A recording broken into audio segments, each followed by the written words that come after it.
The Economic Community of West African States, ECOWAS Community Court of Justice, has found the federal government of Nigeria guilty of human rights abuses in its response to the EndSARS protest in October 2020.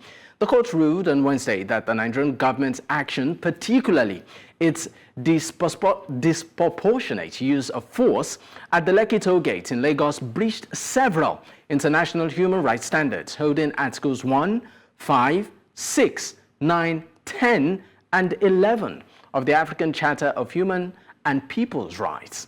The court mandates the Nigerian government to pay 2 million naira in compensation to each victim named in the suit.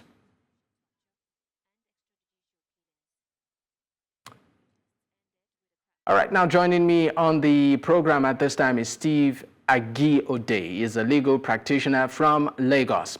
Thank you for joining me, Steve. My pleasure. All right. Would you say, let me just start off with this. Would you say justice eventually, particularly for those, that filed the suit as regards the EndSARS? Is this justice? Justice has been done in that there's a judgment. Their human rights have been violated. As justice is done.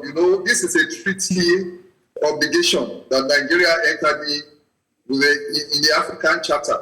And it's been enforced by ECOWAS. You see, it's on the cooperation of member states. So it's a moral victory. We wait to see whether it will be enforced by Nigeria, whether its obligations under the ECOWAS treaty. You said it's a moral victory. Yes. Would you like to break that down exactly? Yes, what I mean is that it has been officially acknowledged that wrong was done by the Nigerian state. And Nigerian state has been asked to compensate the victims. Nigerian state has also been asked to investigate the circumstances that surrounded EndSARS. So in that sense, there's a moral victory. What remains is the enforcement of this judgment, and this is where the rubber hits the road, because the Nigerian government has been judged to be wrong and has been asked to do certain things. Will it do it? In the past, we have seen that some of the judgments given by ECOWAS court have not been enforced by a federal government, as sometimes even the judgments of domestic courts are not sometimes enforced. So we wait to see whether this judgment will be enforced, whether Nigeria will live up to its obligations under the ECOWAS treaty as domesticated in our Nigerian laws. Okay, now talking about enforcement, right? What happens if the government of Nigeria chooses not to honor the judgment? I mean, knowing fully well that the president of Nigeria is also the chairman of the ECOWAS. So that is where I say moral responsibility. That is, petitions will now be written to the administrative body of ECOWAS to emphasize the fact that there's a judgment. Money must be paid. It must be enforced. The orders of investigation must be carried out. The orders of restitution must be carried out. Nigeria freely signed these obligations and domesticated the African and People's Charter. So we have to obey it. So that is the position. All right, let's go back a bit into, the main objective or the reason for the EndSARS. What actually prompted that protest then? Talking about police brutality and bad governance. Let's stay on police brutality for now. How far would you say, if at all in any way, that protest has, gone in achieving, will I call it some sort of sanity in Nigeria's policing system? Well, you see, it's a perennial problem that we find with the Nigerian police and brutality. It's something that comes and goes. This incident still exists. the atmosphere of impunity is a Nigerian phenomenon that comes and goes, and there's a riot, and then we come and deal with it. So it is still there with us. Under our laws, these things are illegal. I recall that the government itself set up an NSAS panel, which also indicted it. The panel set up by the Lagos State government indicted it itself. But instead of taking to the judgment, what they did next was to create controversies around the judgment given them by their own panel. So let's see whether they would obey this one coming from ECOWAS. I mean, I'm still going to stay on the issue of, police relationship, particularly civil relationship when, going about their duties. Would you say that, the reason for the NSAS, that call then, aside the disbandment of the SARS unit of the Nigerian police, would you say at all that protest, impacted on bringing sanity, particularly with the way police deal with the public, Nigerian police, interact and interface with the Nigerian public? Has there been sanity of some sort? Well, perhaps at the moment there has been some care not exhibiting the worst aspects that led to NSAS. Maybe there has been an understanding that you may not have to go to some extremes to provoke people. But like I said, it's a background thing in Nigeria here.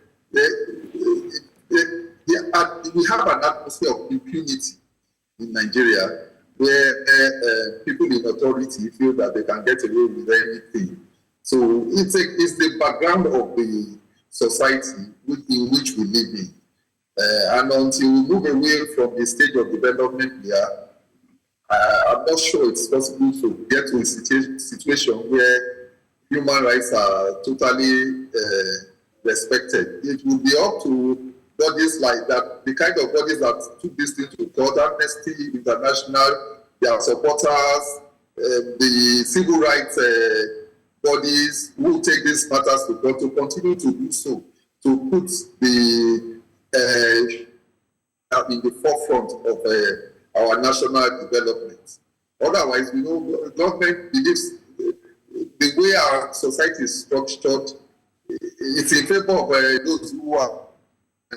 That is the way we live.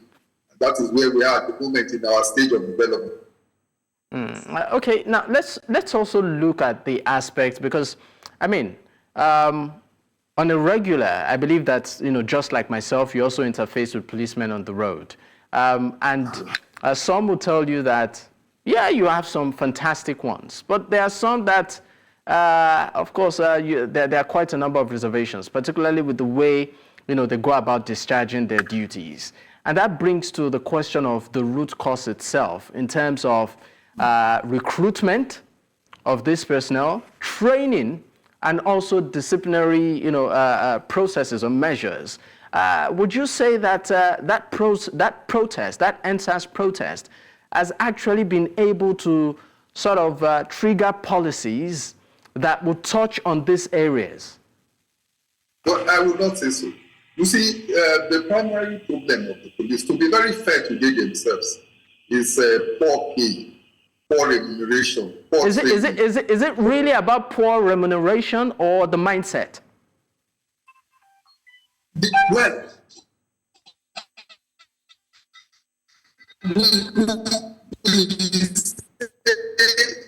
poor remuneration because we can't see it. You see, what led to NSAS is somebody with a computer, or most of these young people, you see them with a computer and all that, to start attributing people without looking for proof that, okay, this man has done wrong. You just see him with a computer, you believe he must be doing Yahoo, and he must be doing something illegal if he drives a good car and all that. These are the kind of things that led our young people to go into NSAS and all that.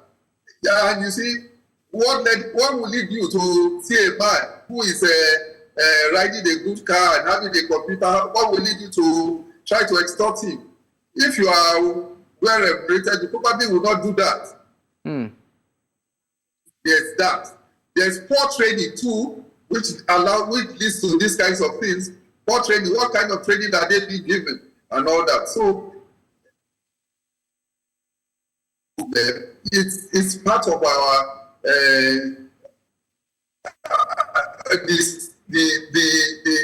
the quality of government we have had. We have to say that the quality of government we have had are impacting on these things too. What we can only learn lessons if we have we have mechanisms of good governance to check government. And this process come as a way, because if this process come when all else has failed, you see, when people have no other means of outlet, it started little by little with young men with computers going on the way, being searched and all that. We saw the background to what led to it. It was clear to everyone to see. You see, so it's not as if we don't know the causes, but the primary cause of all this, we know is bad governance. All right. Barrister Agiode, I'm sorry to, of course, interrupt your line of thought, but let's go into a bit of statistics right now. Now, Nigeria has recorded more than 800 incidents of extrajudicial killings across the country in the last 3 years, according to international human rights group Global Rights. Now, the mass atrocities casualty report published by the Global Rights, of course, report says that 848 extrajudicial executions took place in Nigeria between 2020 and 2023, with 127 cases in the first half of the year alone. The human rights group also said that Nigerian citizens have been living in fear and brutality from law enforcement agents as a result.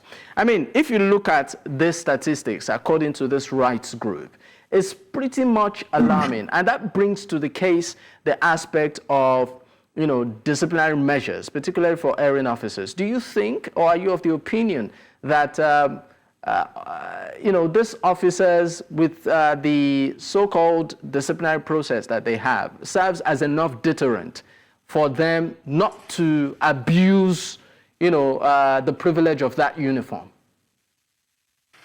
Well, the main when it comes to discipline, it's about our justice system too, and time and how fast this is done and all that, and how fast people are prosecuted. We look back at NSAS, you can hardly recall now which police officer really was charged to court. What was the result of the prosecution?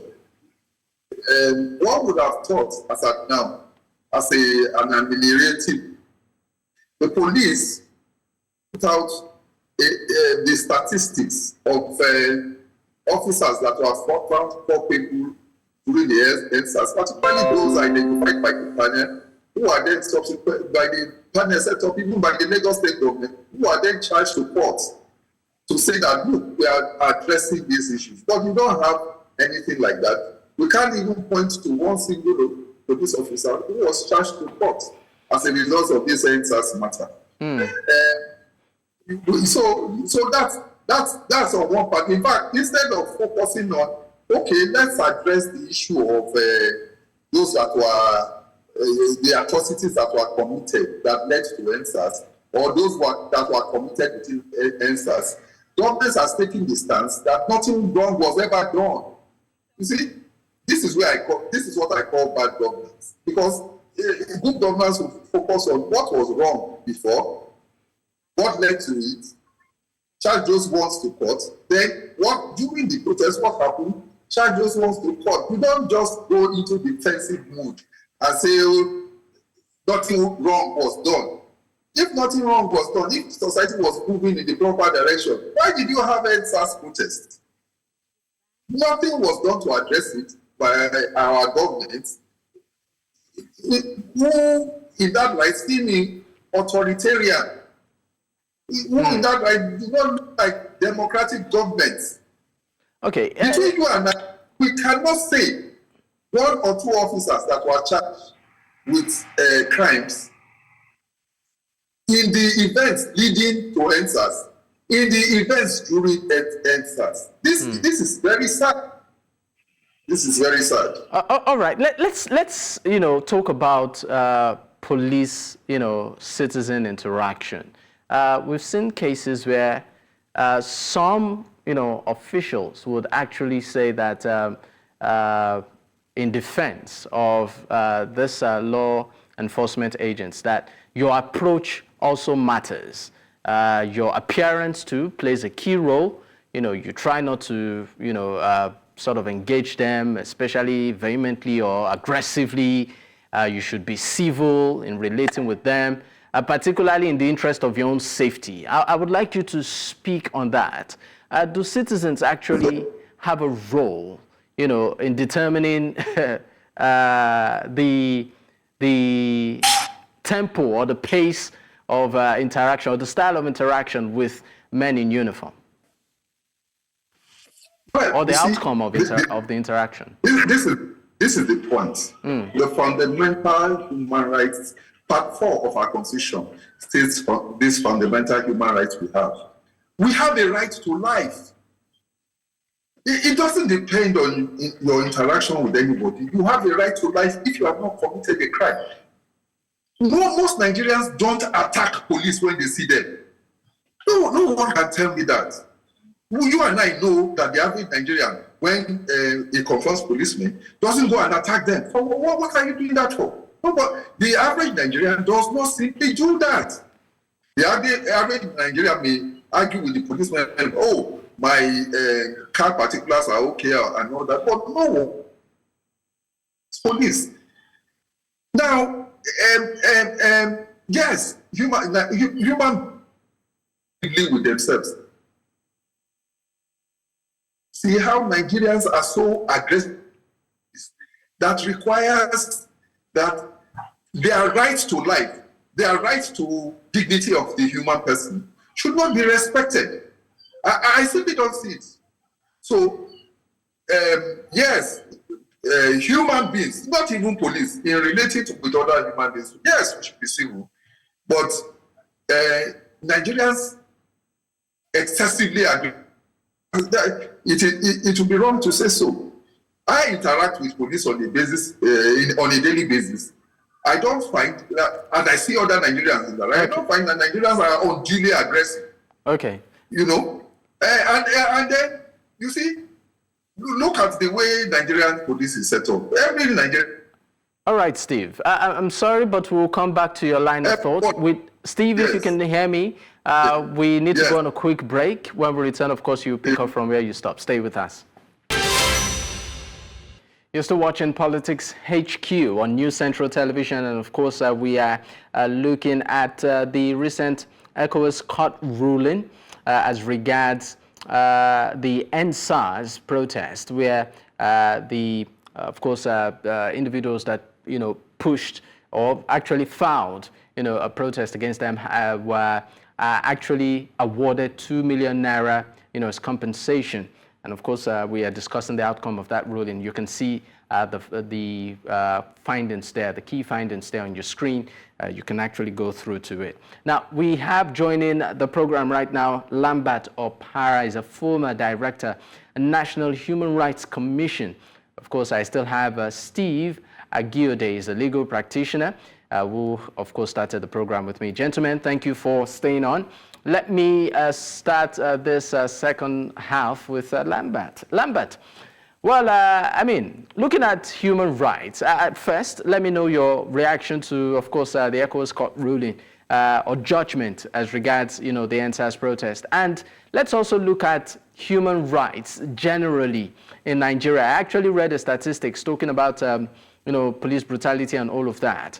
As an active player when it comes to it, are we progressing in ensuring that the rights of Nigerians are further, respected according to the Constitution?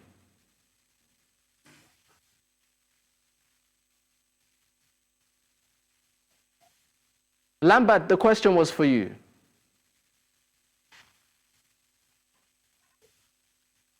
Lambert, can you hear me? Okay, I can hear you now. Okay, so but before then I couldn't. Okay, so my question to you is, how is Nigeria faring in terms of human rights upholding human rights according to the standards of the Constitution? Well, depending on the perspective you are looking at it from, yes, democracy provides human rights, and over the period of time now, we have practiced there is rule of law, the parliament is there, all the ingredients that point to facilitating the promotion and protection of human rights as institutions are there. But basically the challenge we do have are, one, the operators of the institutions themselves, i.e. the police and other security agencies. They seem not to be very much at home, or they are not prepared to toe the line as provided by all these institutions set out to promote and protect human rights.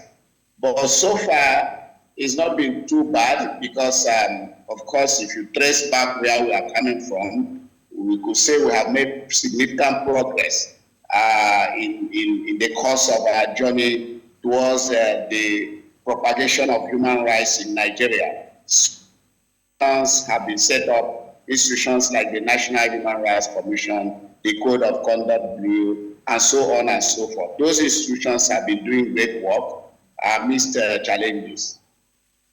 All right. Also, let's talk about your take as regards the recent judgment by the ECOWAS court concerning the NSAS protest. It is a welcome development, a very significant step towards realizing human rights promotion and in the sub-region. This is a region that is characterized with strife, civil strife, conflicts, coup, which has precipitated violation. And so this judgment by the ECOWAS court is a welcome development, and it is something that the human rights community will be proud of, although this is not the first time such judgment. All right, let me go to, at this point, of course, Barrister Agiode on this one. Now, Barrister, I remember that you were trying to establish a point as regards civilian and, police relations. I would like us to extend it more to men, in uniform generally, including soldiers. An average Nigerian, for instance, sees, a soldier and, is pretty much apprehensive. And there's usually a sense of, will I call it entitlement right now, particularly with soldiers, where they even refer to you and I as bloody civilians in certain contexts. I would like you to speak to this vis-a-vis within the context of human rights. Okay, the fact that we interact with soldiers, first of all, at all in a democracy, is an anomaly in itself. Under the Constitution, soldiers are supposed to be seen when orders are given by the president that there is an internal insurrection. Usually, the soldiers really need to be in their barracks. No, I understand the situation where we are. There's a lot of insecurity nationwide now.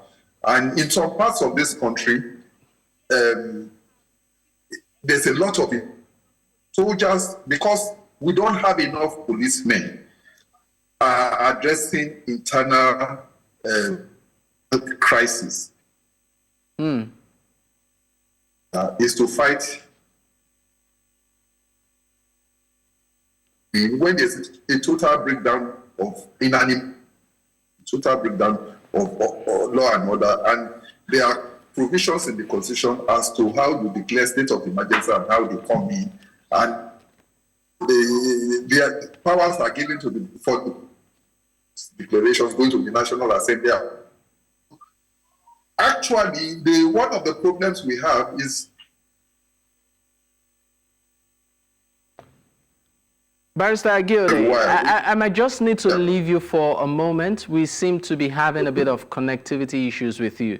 But let me move to Mr. Oparah on this one. Let's talk about civilian relationship with armed or uniformed men. I'm talking about the police and, soldiers. We've seen cases, even recent cases, where it appears, there's been altercation with community and then soldiers, and then we've seen fallouts. We saw one recently in Abuja. We saw another one in Delta State. My question to you is this. Is the structure or are the laws, put in such a way that at the end of the day, it respects the right of civilians and ensures that should there be any form of altercation, justice at the end of the day is, duly served, particularly to the aggrieved, when it comes to interactions between civilians and uniformed men? Well, thank you so much. Let me start with the military. When I was at the National Human Rights Commission, we had a civilian military committee, relationship committee.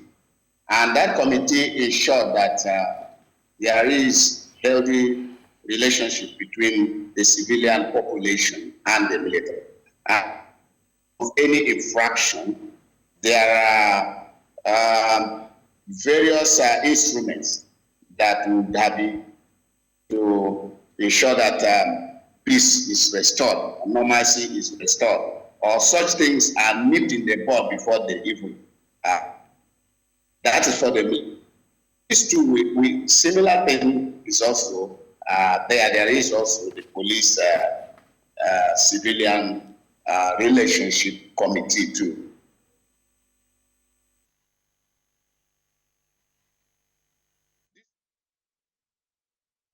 Mr. Oparah, are you there? Uniformed people that tend to take laws into their hands, and possibly because they do not observe the rules of engagement in any conflict situation, and therefore are subject to perpetuating and assault on citizens. So, but I think over the time, it's not regular as it used to be, but maybe because we are coming from that military background, everything seems to revolve around violence, around the use of force. So sometimes people, the uniformed men don't even see protest as a right. They see it as a confrontation. And I think this has to do with lack of enlightenment and education. And so for now, I think it's not too bad, but I think we should intensify campaign in terms of enlightenment and education within the civilian population as well as the uniformed men. The relationship is not that too cordial, yes, but there needs to be some kind of intensive enlightenment and education on the part of the military, on the part of the uniformed men, as well as the students, so that they can understand, the relationship, where you stand, where you should stop, and where you should also complain. And if there are issues, you do not take laws into your hand. There are appropriate places to report. And I remember that the army in Abuja's headquarters, they have a human rights desk. There are violations. Anybody can go there and report. But the more engaging somebody, maybe then that is of course a dangerous setting that might even take life or properties. All right, Lambert Oparah, thank you so much. And of course, Barrister Steve Agiode. Gentlemen, thank you for joining me on the program at this time. Thank you for your time. Thank you. Thank you very much. All right.